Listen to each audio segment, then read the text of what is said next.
มาส่งค่ะพี่น้องชาวคือเมืองสันดอยเพียงไทยในวันที่8 เดือนธันวาคมปีเกิด2/20ค่ะปีแล้วค่ะ2/1/14นี้ในวันพัดเนี่ยเนาะข่าวยาม10:26 นาทีฮะก็มาพบมางานกันเนี่ยน้องข่าวสายหนุ่มทางปอกเนื้อเนี่ยเนาะคำพูดในก็รายการปกได้ตื่นเนี่ยเนาะก็นับเป็นแท้ค่ะมาทำข่าว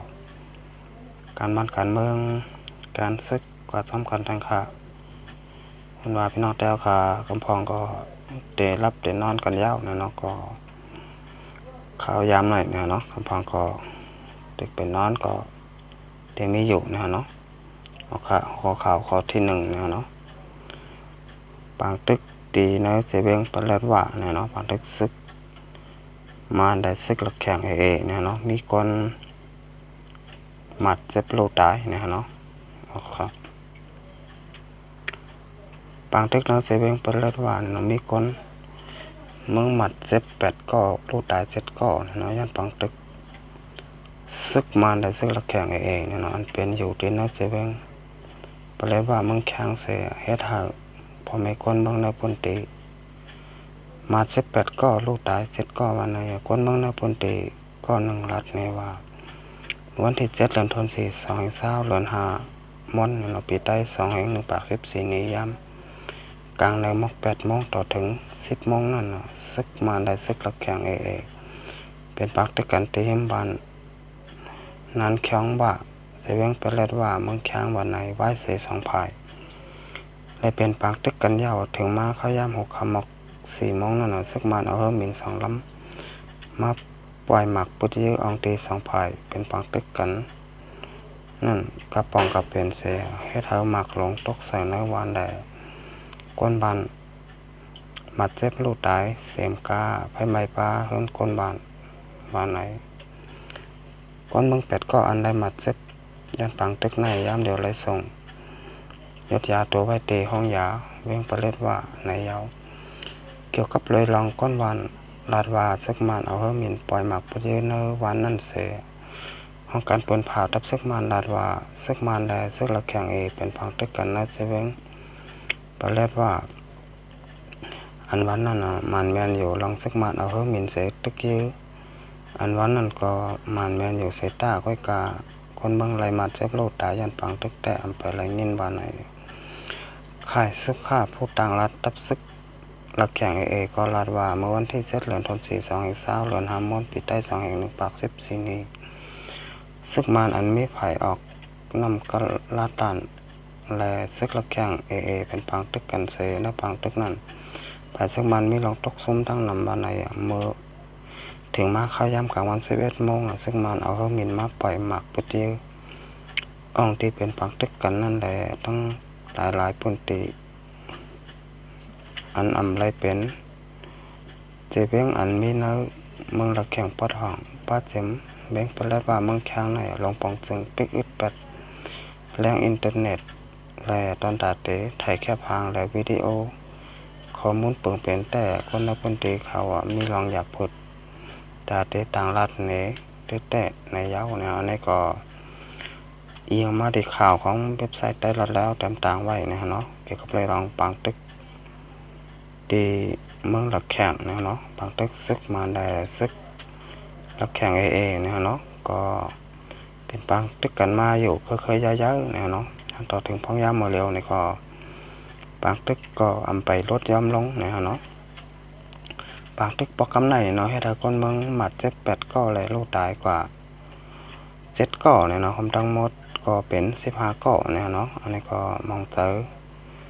จอมเตะอยู่ค่ะเนี่ยเนาะอันพี่น้องเจ้าคือน้ำเมืองสันดอยจึงเจ้าค่ะที่อยู่ที่เมืองหลักแข่งเนี่ยเนาะไรหมัดเจ็บลูกตายกว่าในปังตึกซึกมันแดซึกหลักแข่งเนี่ยเนาะอันนี้ก็ยันเสือปังตึกเนี่ยเมืองสันดอยจึงเจ้าค่ะเฮอป้อรถย้อมกว่าเลยเฮอป้อไรพี่น้องเนาะคนบ้านคนเมืองเฮาพอไหลอยู่กันกัดเย็นเนาะอย่าเฮามันเป็นเมื่อหนังกูวันไหนเนาะ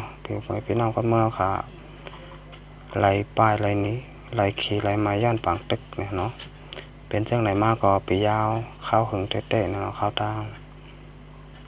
72 ปี73 ปีเมืองยาวเนี่ยเนาะครับสืบเสนายเข้ามาต้อยแทงหัวข่าวข้อที่2เนาะนี่ก็เกี่ยวกับเลยตั้งเป็นโควิด2019เนี่ยเนาะวันเมื่อแล้วเนาะก็นั้นจับยอดขาตั้งเป็นโควิด2019ในกำผ่านในโลกนี้เนี่ยเนาะมีอยู่100,000 1 ล้านเนี่ยเนาะ1,523,300 8 ปาก 98 ก่อครับเมื่ออันเนี่ยเรามีอันคนจับยอดขาตั้งเป็นเชื้อแมงโควิด2019นำเสพเปิลก็เป็นในเมืองอเมริกันเนี่ยเนาะ435,000 แห่ง1 ปาก 60 ก่อเนี่ยเนาะที่2เป็นเมืองสเปนเนี่ยเนาะ148,000 แห่ง2 ปาก 20 ก่อเนี่ยเนาะเมืองที่3เป็นในเมืองอิตาลีเนี่ยเนาะ130,000เนี่ยเนาะ9 แห่ง4 ปาก 22 ก่อเนี่ยเนาะเอาค่ะก้อยกาเมืองอันที่มีคนตายนำเบอร์เซเปิลซ้ำเป็นในเมืองอิตาลีเนี่ยเนาะ17,000 แห่ง6 ปาก 69 ก่อฮะเมืองสเปนเนี่ยเนาะ14,000 แห่ง7 ปาก 92 ก่อเนี่ยเนาะเมืองอเมริกันมีคนตายอยู่1 แห่ง4 ปาก14,000 แห่งเนี่ยเนาะ7 ปาก 97 ก่อเนี่ยเนาะเอาค่ะอันนี้ก็เมื่องั้นเนี่ยเนาะเตียนมีคนติดจับยอดขาตั้งเป็นโควิด2019นำเราเสพเปิลก็เป็นในเมืองอเมริกันเนี่ยเนาะเมื่องั้นที่มีคนลูกตายนำเราเสพเปิลซ้ำเป็นในเมืองอิตาลีเนี่ยเนาะก็แม้มาได้ทางเมืองคมตุ่มเมืองมานเนี่ยเนาะอันนี้ก็มีคนจับยอดขาตั้งเป็นโควิด19ย่อ22 ก่อไหลลูกตายกว่า3 ก่อเนี่ยเนาะอันยุทธยาโตเสหายเสปกเมื่อขึ้นเฮิรนเนี่ยเนาะก็1 เกาะเนี่ยเนาะเอาค่ะก็แม้เขามาตรฐานในเมืองถึงไทยเนี่ยเนาะย่ามเดียวคนนั้นที่จับโควิด2019ก็มีอยู่2 แห่ง4 ปาก 23 ก่อค่ะมีคนไหลลูกตายกว่า32 ก่อเนี่ยเนาะยุทธยาหายเสปกเมื่อขึ้นเฮิรน9 ปาก 40 ก่อยอกเนี่ยเนาะอันนี้ก็ที่แลนบายอกขาตั้งเป็นเนี่ยเนาะโควิด2019เนี่ยก็5 แห่งเกินมากูวันเหมือนกันเนี่ยเนาะพยายามมาเร็วก็ในกำพาในโลกนี้เนี่ยเนาะก็มีคนจับยอดขาตั้งเป็นโควิด2019 1,523,300 แห่ง8 ปาก 98 ก่อเนี่ยเนาะเอาค่ะอันนี้ก็เป็นข่าวโควิด2019วันมาไหนเนี่ยเนาะวันที่9 เดือนธันวาคม2020ครับแล้วก็สืบเสนเนี่ยเขามาได้แทงของข่าวข้อที่3เนี่ยเนาะอันนี้ก็เกี่ยวกับเลยลองดับซึกจึงได้เนี่ยเนาะอาศีอาดเนี่ยเนาะลงผล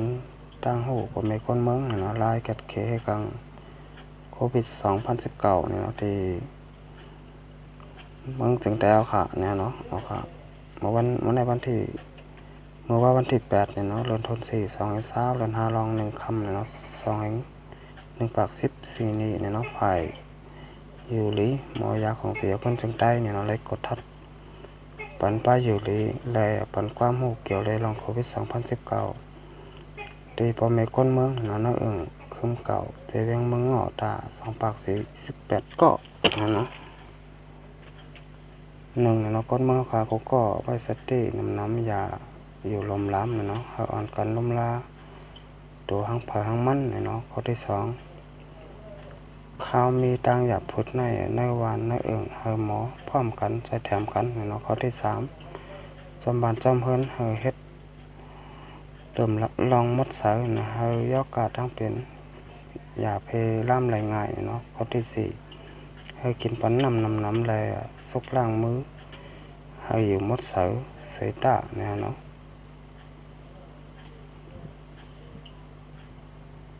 เอาค่ะอันนี้ก็เกี่ยวกับเลยลองดับซึกจึงได้เนี่ยเนาะอาศีอาดเนี่ยเนาะลงปันตั้งหูพอไม่คนเมืองเนี่ยนะเมืองสันไดจึงได้ค่ะมากกว่าข่าวตังหลายวันยากเหมือนกันเนี่ยเนาะครับพ่อแม่พี่น้องคนเมืองนะเมืองสันไดจึงได้ค่ะปอดหลองปอดจันปอดกลางเนี่ยเนาะครับพอห หูลายให้กังเนาะตั้งเป็นโควิด2019ในให้พอหลอดเพกันเนาะกูเจเวียงกูหวานเนาะครับ10เซนไนเขาเข้ามาด้วยทางหัวข่าวข้อที่4เนาะอันนี้ก็ผู้มีน้ำใจเสตนาเนาะเอาเครื่องกั้มแถมแลเนาะตอนตาเก็ดเคให้กังตั้งเป็นโควิด2019เนาะที่ RCSS เนาะจอมหนังผู้มีน้ำใจเสตนาปึกสินค้าใช้มีนั่นเสียเอาเครื่องกั้มแถมแลยาตอนตาเก็ดเคให้กังเจแมงทั้งเป็นโควิด2019ที่มุกจุ่มของเสียคนจึงได้RCSSวันไหนเนาะมือว่าวันที่8 ธันวาคม 2020เดือน5ลอง1คำเนาะปีใต้2แห่ง1ปาก14ผู้มีน้ำใจเนาะเจตนาพักสินค้าใช้อันเป็นกรมติภายกำแถมเขานำตั้งกินพ่อแม่คนเมืองในเมืองจึงได้เนาะตอนตาเก็ดเคให้กังทั้งเป็นเจ้าแมงโควิด2019เนาะไหนเนาะสู้สัตตาเนาะไม่ขึ้นหนุ่มจุ่มเก่งตรงไอ้ตังแลเนาะอันป้าภูมิเจตนาอยู่ที่ส่วนโตห้างผาห้างมันเนาะเอาเครื่องกั้มแถมและยาตอนตาเก็ดเคให้กังบันเจ้าแมงตั้งเป็นโควิด2019เนาะใจแถมตีลุ่มกรมติภายของสร้างรองน้ำเย็นอาจสีอะไรเว้งตนตีจึงได้ปัดจานเนี่ยที่เป็นลุ่ม PMG เนาะอันนี้ก็ที่เรียกว่าเป็นรองหลีทางรองหนึ่งเนาะเดี๋ยวพอไม่คนเมืองในเมืองสันนิษฐานจึงแต้วค่ะเนาะก็เอามาแต่เป็นยาเนาะแล้วก็เครื่องมือเนาะตาได้ให้กังอะไรให้ยกขาตั้งเป็นเนาะโควิด2019เนาะที่มาใส่กำแถมปันเนาะที่ดับซึกจึงแต้วRCSSเนาะที่ลุ่มกับสารที่วิ่งลงตอนตีเนาะแล้วก็เลยใส่แถมพอไม่ก้นเมืองที่อยู่ในเมืองสันนิษฐานจึงแต้วค่ะกว่าเนาะโอเค10เซนเข้ามาด้วยทางเนาะการสอนเนาะสถานจุด19เย่าโตหลีงามเนาะอันนี้ก็หัวปลาหลงเนาะของเสียคนจึงได้RCSSเนาะสอนซึกหลงยัดซึกเนาะหมอกรัดข้อความกว่าเฮามาเป็นซึกในหลวงหมอฮักจะจัดวันเมืองเฮาเฮ็ดซึกลุกพุ่นเข้าปังตึกมาในพี่ยาวเข้าหึงยาวได้หันลองยุบย่ำนำโดยเสลองขึ้นใหญ่ลองทับซึกแก่นแข็งหรืออ่อนนั่นเฮาเตะเลยต้อย1ลองการหักเสื้อคือ2ต้อยตีปักเปิงลักหมายมีพอมีปักเปิงดีก็ทับซึกแก่นแข็งยาว3เฮาเตะเลยต้อยเขายังหมายมุกจุ่ม4ผู้อ่อนโหจังเฮ็ดจอมพุนพรอันภายเหนือปันพุนพรลงมาเงาลายวันเหมือนไหนเจอสู่เป็นอันลำลองหรือปนอะไรเป็นคนอันมีกลุ่มมีหมุนตาเตเอาเสื้อสาดวานเมืองเฮาแทงลอง1ทับซึกโหลมีแห้ง